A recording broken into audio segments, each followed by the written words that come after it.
बिस्मिल्लाहिर्रहमानिर्रहीम। अस्सलाम वालेकुम डियर स्टूडेंट्स। आज का हमारा क्लास है मैकेनिज़्म ऑफ ऑस्मोसिस। ऑस्मोसिस को मैकेनिज़्म क्या है, किस तरह ऑस्मोसिस होता है। तो जैसे आप सब जानते हैं कि ऑस्मोसिस क्या है, सॉल्वेंट मॉलिक्यूल्स की हरकत है। लेकिन मोस्टली हम सेल मेम्ब्रेन के हवाले से बात करते हैं। तो जब भी हम सेल मेम्ब्रेन के हवाले से बात करते हैं तो ऑस्मोसिस का मतलब हमारे साथ यहाँ मोस्टली और यूजुअली वाटर होती हैं। तो जो सॉल्वेंट के मॉलिक्यूल्स की मूवमेंट है तो इसका मतलब है वाटर मॉलिक्यूल्स की मूवमेंट।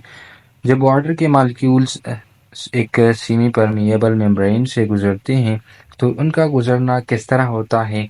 उनका गुजरना लो सॉल्यूट कंसंट्रेशन से हाई सॉल्यूट कंसंट्रेशन की तरफ उनका मूवमेंट हो जाना एक सेमी परमिएबल मेम्ब्रेन से, तो उसको हम क्या कहते हैं, उसको ऑस्मोसिस कहते हैं।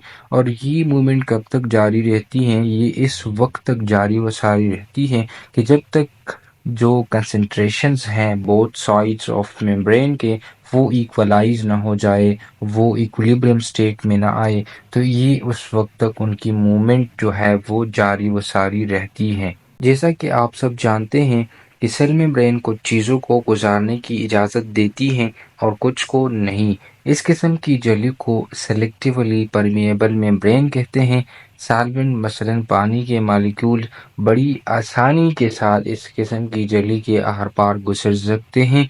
इस तरह जो सॉल्वेंट के मॉलिक्यूल्स हैं तो उनकी ज़्यादा कंसंट्रेशन के इलाके से कम कंसंट्रेशन वाली जगह की तरफ एक सेलेक्टिवली परमिएबल मेम्ब्रेन के आर पार हरकत को हम ऑस्मोसिस कहते हैं। आप यहाँ पर देख रहे हैं ये हमारे साथ एक सेल है।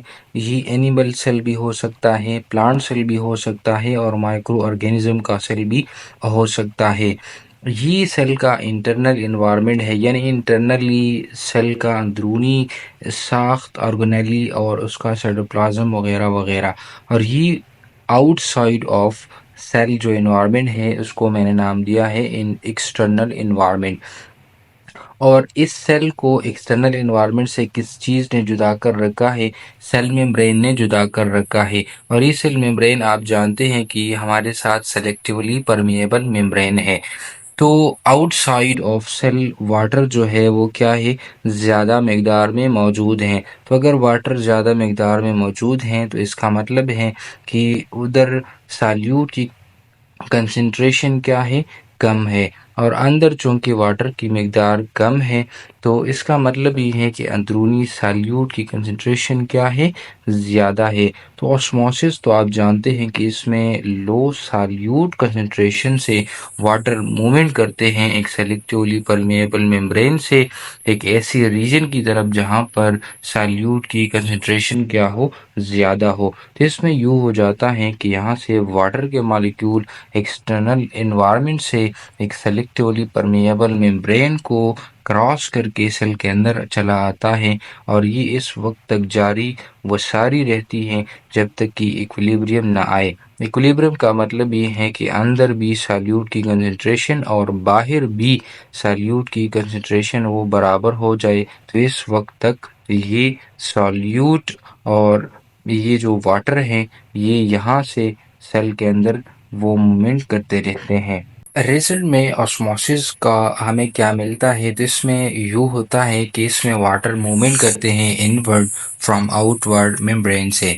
ऑस्मोसिस का अमल इस वक्त तक जारी व सारी रहती है कि जब तक पानी के मॉलिक्यूल्स किसी सेलेक्टिवली परमिएबल मेम्ब्रेन से एक जानिब से दूसरी जानिब मुंतकिल होते हैं, जहाँ एक जानिब सॉल्यूट की कमी हो और दूसरी जानिब सॉल्यूट ज़्यादा होती हैं।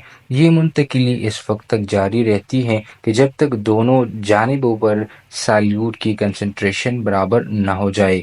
जो रिस्पॉन्सिबल है ऑस्मोसिस के लिए तो वो dilution of water bye solute है। यानी इसका मतलब ये है कि डाइल्यूट सोल्यूशन का मतलब ये है कि इसमें हमारे साथ क्या हो, सॉल्यूट की कंसंट्रेशन क्या होगी, کم ہوگی، اور کنسنٹریٹڈ سلوشن کا مطلب یہ ہے کہ ایسی سلوشن ہوگی جس کے اندر سالیوٹ کی کنسنٹریشن وہ زیادہ ہوگی۔ تو اس میں آسموسس میں یوں ہوتا ہے کہ جو ڈائلیوٹ سلوشن ہوتا ہے اس سے واٹر موومنٹ کرتے ہیں کنسنٹریٹڈ سلوشن کی طرف۔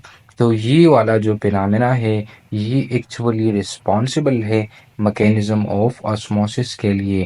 واٹر جو ہے یہ کنٹینیوسلی موومنٹ کرتے ہیں ایک سلیکٹیولی پرمیبل ممبرین سے، یہ اس وقت تک موومنٹ کرتے ہیں جب تک ایکویلیبرم نہ پہنچ آئے۔ تو جب بیلنسنگ ہو جاتی ہیں سلیوٹ کی concentrations both side of the membrane, تو یہ اس وقت تک یہ والا عمل جاری رہتی ہے۔